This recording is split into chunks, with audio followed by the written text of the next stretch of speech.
It's super technical. This is getting deep into the weeds. There's no reason you actually need to know this to run your business or use AI with your business. But hey, this is Tony Hernandez here with Automate US. You can visit us at automateusnow.com. Welcome to Technical Corner, where we're going to talk a little bit about something on the technical side of how LLMs work. And today's topic is part of how RAG systems work. RAG stands for Retrieval Augmented Generation. So what that means is you're going to take your large language model and point it at a set of data, and it's going to retrieve from that data to augment its generation back to you. Retrieval Augmented Generation. And so it's going to be able to get you data from your specific data, not just general knowledge of what it was trained on. So the technical term for today is vector databases. And what vector databases are there a way that you can enhance through RAG how large language models will retrieve this data? So if you have a whole bunch of papers on something, I like to use the car dealership as an example. So you own a car dealership and you have all this data that you're collecting, and now that you're using AI, you find all sorts of creative ways to feed in more data. And so within your own self-contained large language model computer in-house, you're not sending data to anybody else. That's a big security risk. You keep it inside.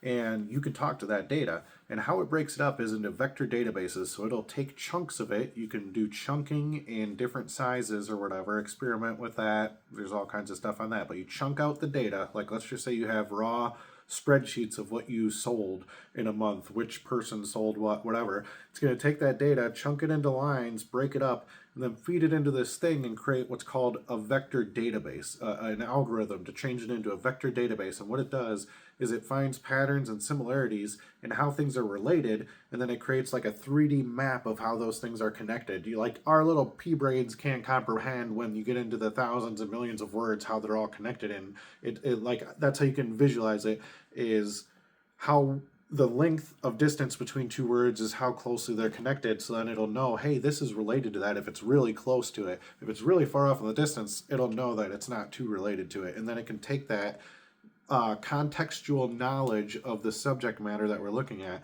to better generate answers for you. And that's the complicated way of understanding how these retrieval augmented systems work, right? So the example I can use is the word Persian. So imagine a chart, and we put Persian down here in the corner, and then we're going to draw lines to different things. So we got a Persian rug, right? That's a pretty short line. That's a common phrase that you'll hear throughout the universe of phrases that you might hear in people talking to each other, is a Persian rug. A Persian cat, probably even closer, right? Probably a lot closer. So that line's going to be a lot shorter. You got Persian rug here, Persian cat right here, and you got Persian bullets. It's like, okay, bullets probably way out there, because what, maybe someone's writing about the Persian army somewhere having a fight and using bullets. Pretty rare subject matter to be covered in the common training or whatever you're giving it. So anyways, that's how it'll do that. Now with every word it ties strings to, and you build this map that's like a 3D blob. It's literally like almost like a miniature version of neural networks and how things are connected, sort of how large language models work, kind of like how our brains work, at least we think. So that, I hope, made sense. It's super technical. This is getting deep into the weeds. There's no reason you actually need to know this to run your business or use AI with your business, but hey, the more you know.